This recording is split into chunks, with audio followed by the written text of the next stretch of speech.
Bonjour, je m'appelle Chelsea. Jonah, Addie, Thomas, Shalyn et moi sommes dans le groupe Barbe Bleue.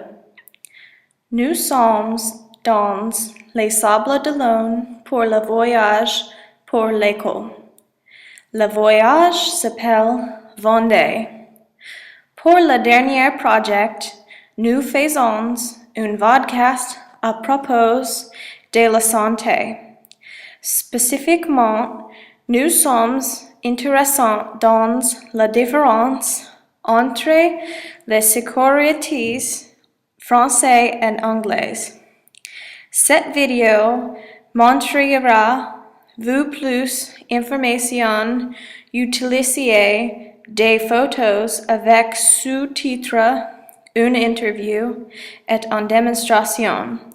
Nous espérons vous allez apprécier la vidéo.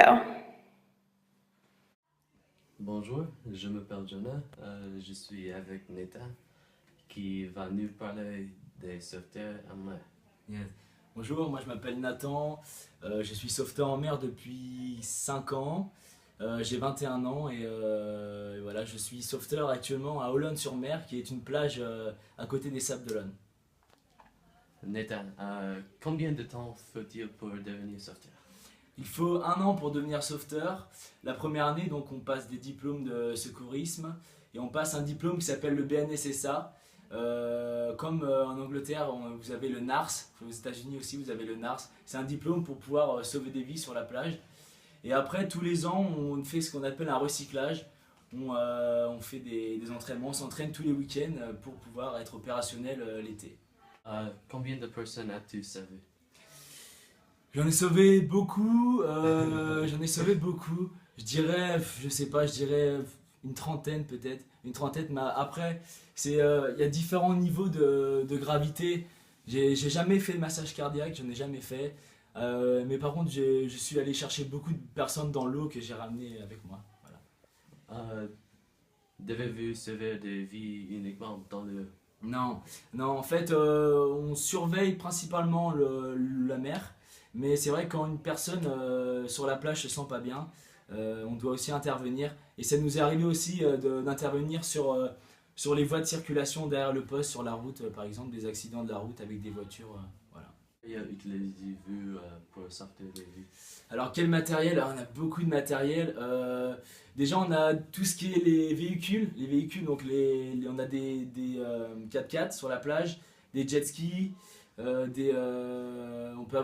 des bateaux et aussi on utilise des palmes, on utilise des palmes pour pouvoir nager plus vite et donc sauver les victimes plus vite. Après voilà, on a tout le matériel de secourisme, donc l'oxygène, le défibrillateur semi-automatique, le matériel aussi pour transporter les victimes, donc les brancards, le plan dur, matelas coquille, mais tout ça voilà c'est compliqué pour vous et on a beaucoup de matériel, ouais. Et c'est vrai qu'on doit tout connaître par cœur pour pouvoir sauver les vies, quoi. Le bateau est utilisé pour secourir les autres bateaux quand le marée est trop fort.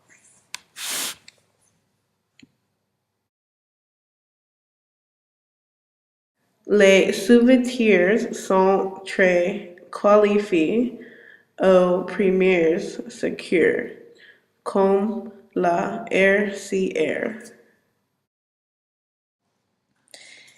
En France, les sauveteurs parlent plutôt de dispositifs de flottation, comme ça en les États-Unis.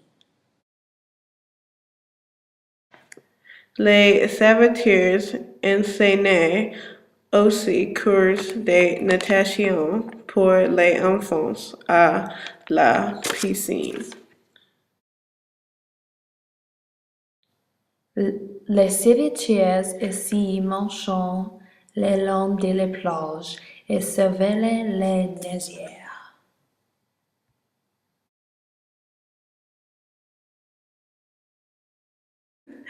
Voici un jet ski. Les sauveteurs utilisés pour sauver les nageurs.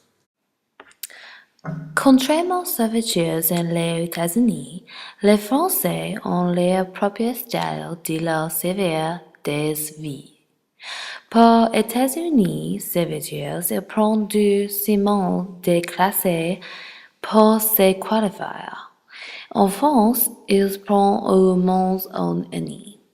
Les méthodes du sauvetage en France sont très différentes plus qu'en les États-Unis. En les États-Unis, nous utilisons les guillemets du sauvetage et réduit. Le français dépend de la capacité des sauveteurs pour sauver les victimes. En conclusion, sauveteurs jouent un partie très important en son public. La communauté continue de dépendre des sauveteurs et la confidence que leurs vies sont entre de bons mains.